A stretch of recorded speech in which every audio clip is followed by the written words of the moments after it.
Hello and welcome. Today I want to talk to you about exhaustion and grief. My name is Maria Kliavkov and I'm the Executive Director of Healthy Mourning Revolution, where we are committed to revolutionizing the way you think about grief and mourning because we've thought about it the wrong way for so long.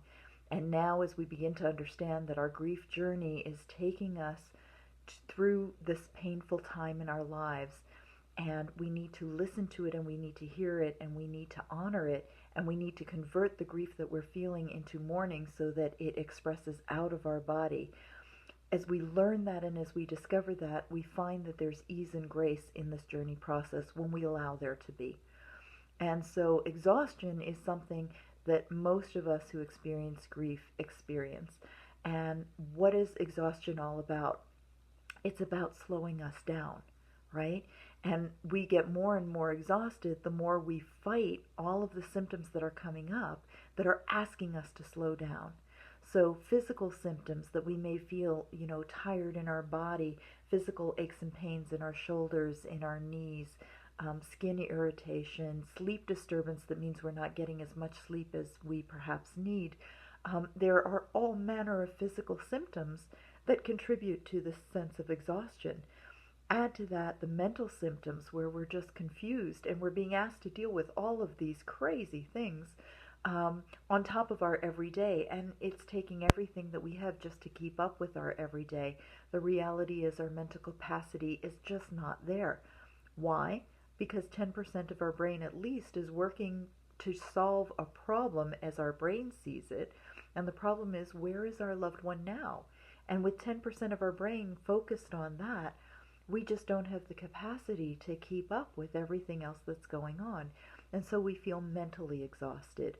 Emotionally, we feel exhausted because of the onslaught of emotions that are all part of the chaos of grief, where we're feeling sad at one point, we're feeling angry at another point, and we're jumping from emotion to emotion. But most of the exhaustion, believe it or not, actually comes not from everything that I've just described. Most of our exhaustion comes from our fighting everything that I've just described, because we don't take the time that we need to slow down and honor these symptoms.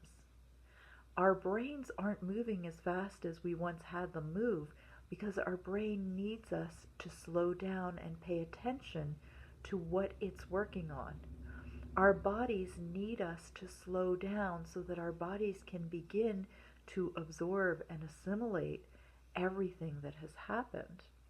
Our emotions need us to slow down and pay attention so that we can move through the process with ease and grace. The fight against it, the holding the anger down, the holding the sadness down, that is exhausting work. And we need to move away from the notion that that's what we need to do. My mother's wisdom used to be, you just push through it. If you're upset about something, get busy, clean something, right? And that busyness will keep your mind off of it. Well, what if our mind doesn't need us to keep our mind off of it? Our mind actually needs us to slow down enough to bring our presence and our awareness to it in a gentle and loving way. What if our body actually does need that nap? Right now, we don't have the capacity we once had. Right now, our energy is at a small supply. It's not our normal supply. And so to continue to do our life the way we've always done it is not going to work while we are grieving.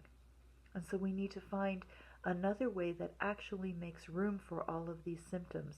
And as we make room for it and as we begin to listen into our grief, what we discover is that the exhaustion, like all of the other symptoms of grief, soften over time. We need to make boundaries with ourselves and with others to allow for this new rhythm that we're in. We need to be mindful of what our energy limits are and make choices accordingly. We need to prioritize what we can expend energy on and recognize that we just don't have that much energy to give. So that will require us to say no to things. That will require us to listen to what's in our highest and best interest and step forward doing that. My hope is that as you do these things, as you listen to your inner wisdom around this, that you can step forward in the places where you're meant to, and you can honor yourself and step back from things that right now are not for you to do.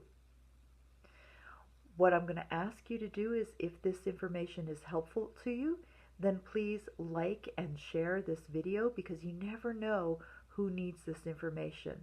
So like it and share it amongst your friends and family. Subscribe to the channel, because the Healthy Mourning channel is about doing these videos for you, talking about topics that you need me to talk about.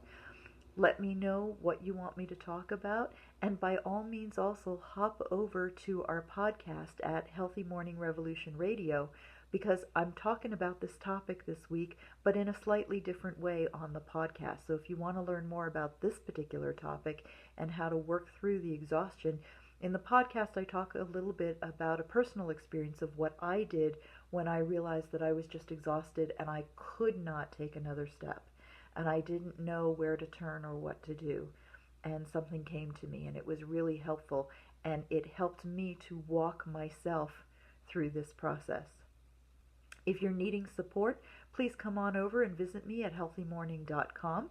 There are tons of resources there. We can do a 30-minute conversation together, and I am here to be of service and to support you in finding the ease and grace in your grief journey. Until next time, much love to you. Namaste.